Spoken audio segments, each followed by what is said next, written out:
Hello and welcome to this video that I'm actually really excited to make because it's going to show you what a grade 5, 6 and 7 method looks like, and I'm going to use that method to write an answer that is better than grade 7. However, you will see how all these techniques that I'm going to explain here will guarantee you the grade 7 if you do it well, and if you don't quite do it as well as you want, you're still going to get a grade 6 or a grade 5 just by following this method. Now the method is super interesting because it comes to you from my school. So my grade 7, 8 and 9 method is actually in this video, method to plan and write brilliant description. And it's only had 10,000 views. I think I'm going to need to change the thumbnail. But this is absolutely a top video. I'll put a link to it up here.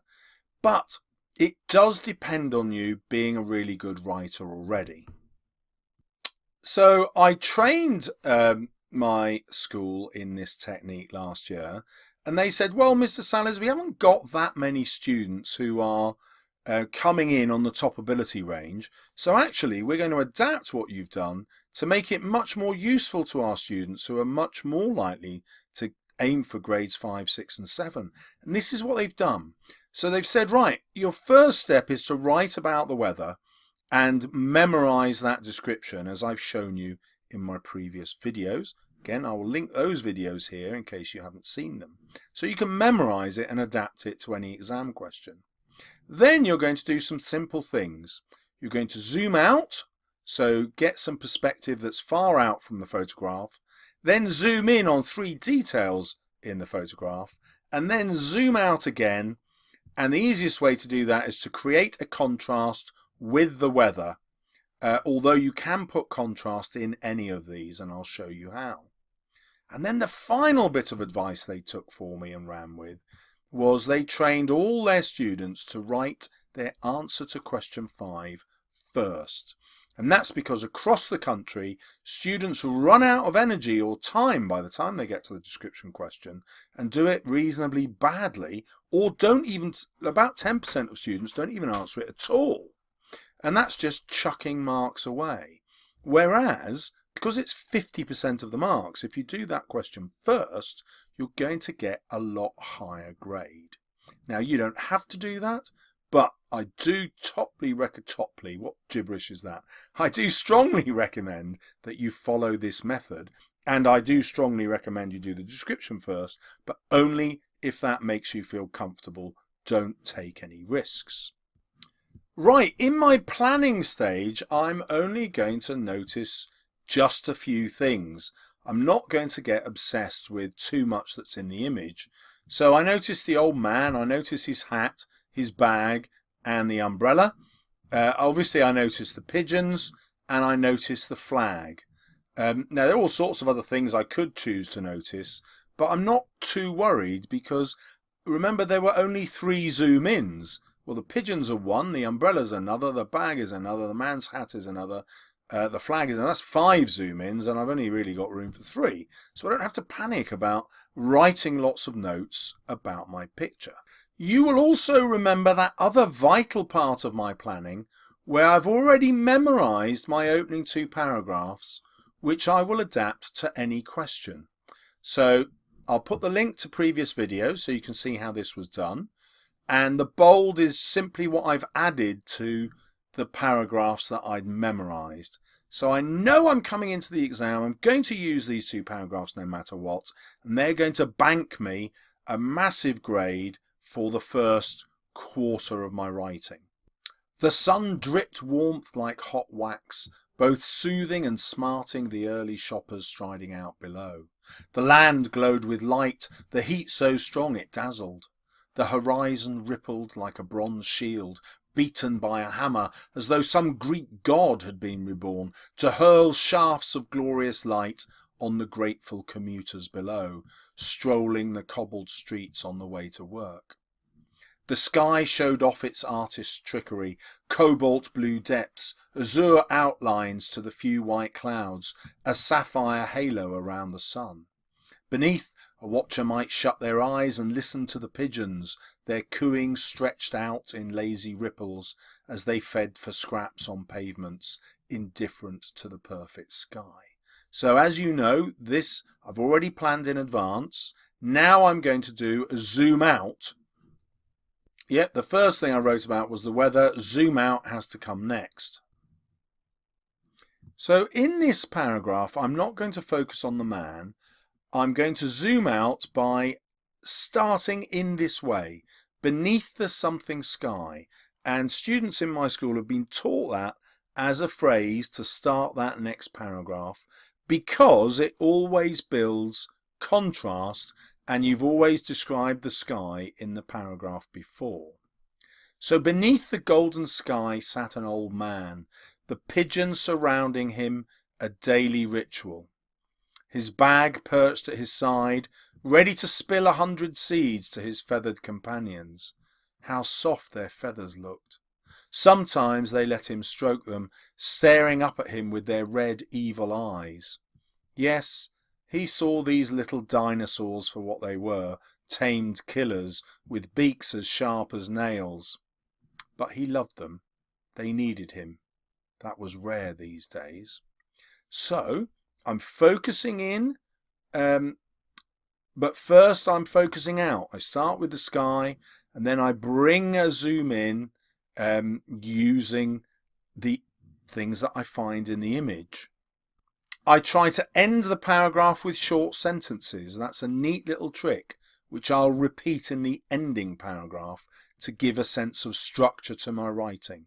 So, but he loved him, they needed him, that was rare these days.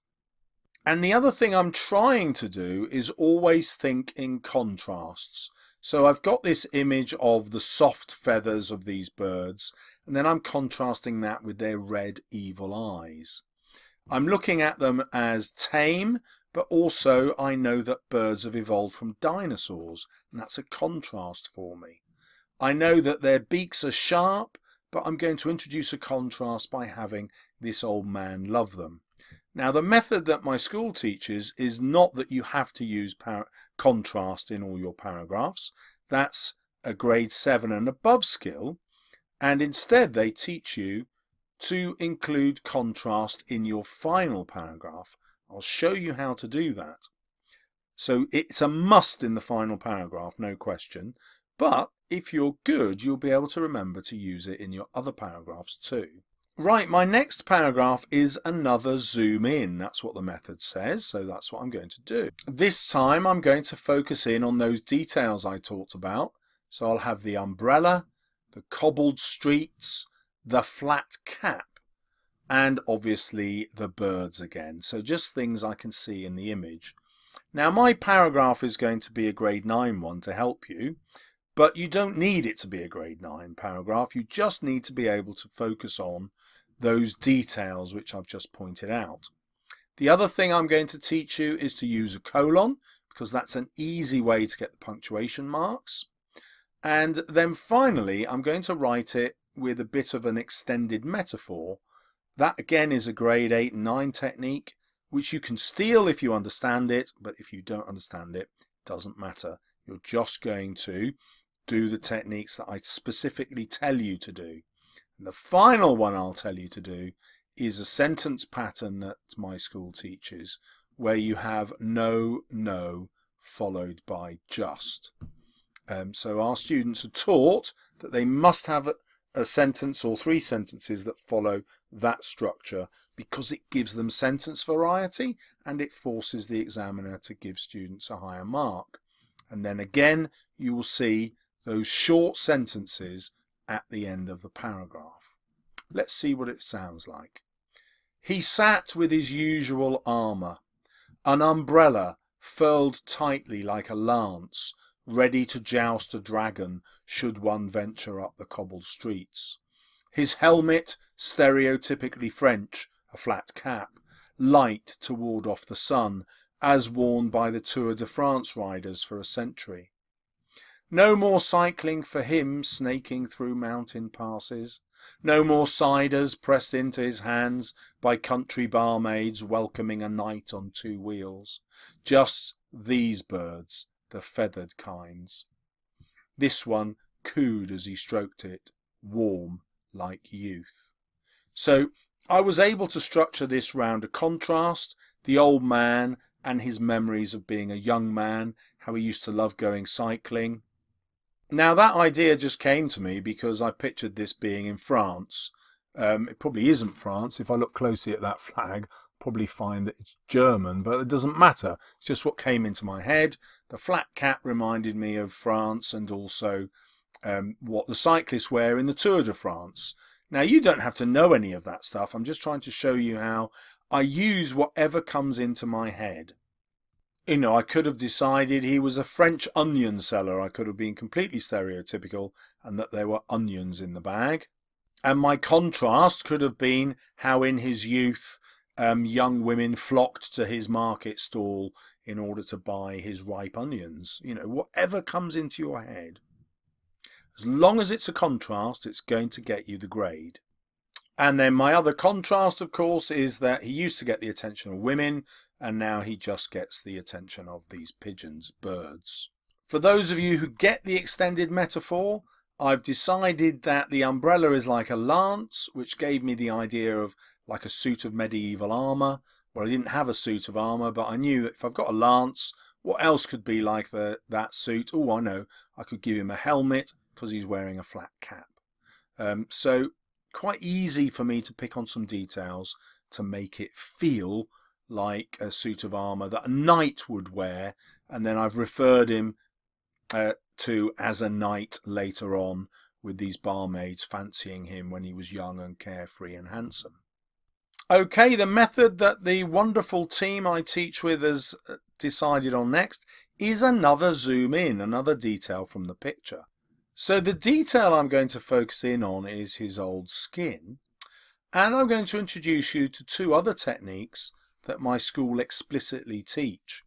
And the first one is that you have to have a taste, but you have to taste something that is an abstract noun. In other words, it's an idea. It's not something that you could actually taste with your tongue. So here, this character is going to taste his youth, something you can't actually taste. But the image becomes a metaphor, doesn't it? Where you can imagine that this youth is so real to him that he can almost taste it. And then the other technique that I keep teaching you is to end your paragraph with a short sentence. Again, that's a structural rhythm that you can get into, which gives you high structure marks. Let's have a look at the paragraph. In sunlight, he could taste his youth again. The rays unzipped him, and he could imagine stepping out of his old skin like a wrinkled suit to reveal the heaving breastplate of his chest. I got the idea of the breastplate from that suit of armour again, so I'm keeping my extended metaphor going. You don't have to do that, but because I can, some of you will think, oh, I'll steal that idea. Ready for the mountains, ready for the hairpins life had thrown at him, the glorious peak of his wife, mon Dieu, how he missed her, and the breakneck descents of cancer and old age. So because I've watched the Tour de France, I know it goes through the mountains. I've got this image of his life being like the mountain race, and when he gets to the top, that's like when he's married his wife. And now I've given this clue, this contrast, that she's probably dead. And then I've given a clue as to how, with the breakneck descents down the mountains, but also through life. So she's probably died of cancer, and his descent is into old age. Now, again, you don't have to have that kind of extended metaphor. You will just concentrate on his memories, which will easily give you the contrast of his youth compared to his old age. And of course, if you had a young character, you might contrast from an imagination of when they were when they were old, or a contrast to their parents. Whatever it is, every time you contrast, you get a higher grade. Youth flooded back to him each morning until he tried to stand. So here I've got that contrast where the memories are so real that he feels young again, and the sunshine makes him feel young again, and then he tries to stand and he realizes his age. Right, now I need the zoom out. This is the paragraph you must create contrast in. I've done it all the way through to show you how it works to get you an even higher grade. But if you do it just once in this paragraph, because you had it here in your description of the weather, and now you're having it again at the end, that's a sophisticated structure, and that's going to get you the grade 7 that you want. But as I repeat here, you can do the contrast at any step. The final thing about the zoom out is the easiest way to do it is to go back to the weather again. This gives your writing a circular structure because you began with the weather, and that again shows crafting. When you craft the circular structure, you're getting the grade 7 again. If you do it badly, you'll end up with a grade 6. But I think all of you can get a circular structure with this technique because you can all begin with the weather and you can all end with it. Now, to really let the examiner know that I'm crafting this circular structure, I go back to the same words I had at the beginning, but I show how things have now changed. The sun's wax now seemed to cool, so it's getting towards evening, but also metaphorically getting towards older age. He turned his eyes from the red and black flag flapping next to him, a terrible reminder of the past, he thought, like a swastika. So here I've got the contrast from what we had before to the past. He's remembering a detail from his past. The umbrella stood beside him, preparing for the worst. He clasped his hands together in silent prayer. He shut his eyes against the coming day. So again, I've tried to end with a shorter sentence. I've got this contrast of the light that we had at the beginning, and now it's darkness as he begins to shut his eyes. The hope that we had at the beginning is now turning into prayer and fear. And that, of course, is a contrast to end with. We get a sense that life is coming to an end for this poor old man. Now let's go back to the 15 specific skills that are taught in my school to guarantee you the grade 7. One we've had, memorise the beginning paragraphs about the weather and you'll be able to use them to boost your grade. You've seen the no, no, just sentence. With the weather, they model the use of a semicolon. Let's see if I've done that. No, I've actually used a colon instead to introduce either a list or an explanation. This is both. This is a list of the different types of blue in the sky, and it's also an explanation of how the sky is an artist showing off with these colours of blue. So I need to explicitly teach you the use of the semicolon here, where I'm linking two sentences together, and again linking two sentences together here in my no, no, just sentence. So there are other uses of the colon, but if we just simply see it first as a way of linking two related sentences, two sentences that have something to do with each other, then you'll be fine. So use your semicolon for that, and it will boost your grade because you get punctuation marks, as you know. Right, I've shown you how you start the next paragraph with beneath the something sky. In another bit of writing, you'll use the word sat if it's not a character, and that will give you personification. In this instance, it was a character, so it isn't personification. Teach the colon to introduce an explanation. I've done that. I've shown you how to use contrast throughout. This one is a really interesting one. Whenever you're writing a simile, really natural for students to compare something to an animal, as fast as a cheetah, as fierce as a lion, whatever. But the problem with that, as you can see from those examples, is that you end up writing a cliche, a stereotype, something that's been done hundreds of times before. So don't compare anything to an animal ever, 100% of the time. It's a law. Use flashback from memories to provide contrast. So you've seen me do that with the old man's memories all the way through. Use lots of sibilants.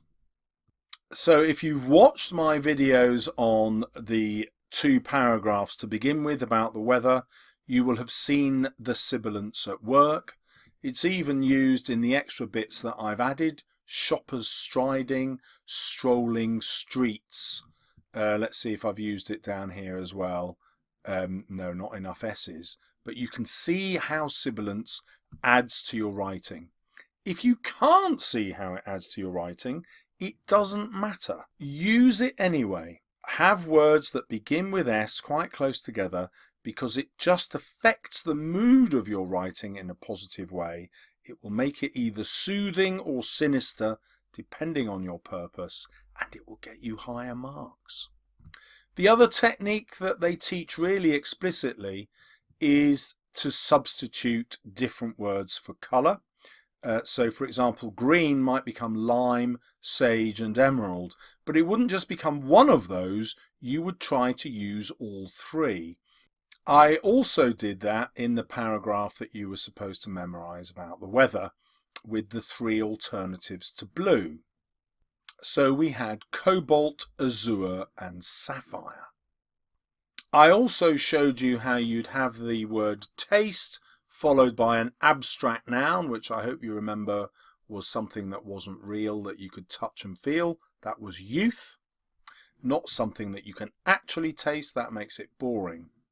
At the end, I showed you how to contrast with the weather again, and also that's where you must always include past memory, because you might not do it elsewhere in the essay, in the description, but if you remember that your ending has to have contrast with the weather and a memory, you will definitely get grade 7 for that particular paragraph. Then have a final couple of lines which bring you back to the present. So you can see that he had this memory of the swastika, presumably memory of the Second World War, and then suddenly he's back in the present with a prayer and his eyes shut against the coming day. I've tried to show you all the way through how to end each paragraph with short sentences. That gives you an interesting structural feature. And then the final bit of advice is that you don't have to write loads. You're consciously crafting your writing. So this whole piece was 430 words, which in handwriting would be about 1.5 size of A4. If you're already operating at even a grade 4, you can write that much. Definitely if you're operating at a grade 5. And so you can see that grades 5, 6 and 7 really are possible for you to move through as you use these techniques. So I will copy these skills into the description if YouTube doesn't stop me because they're so long, and then you can revise from them. But I will also give you these 450 odd word descriptions for all the other pictures, and I'll upload them as an ebook, a really short one, which remember you can get for free by signing up to Kindle Unlimited, because you've got a 30-day free trial which will see you through the exams. So practice the method with a picture of your own. You can always post it on my channel. I may get a chance to take a look at it, but certainly other people will be and be able to give you some advice, if not me. And if you do something that's really good, I will promise to make a video. See you soon on my channel.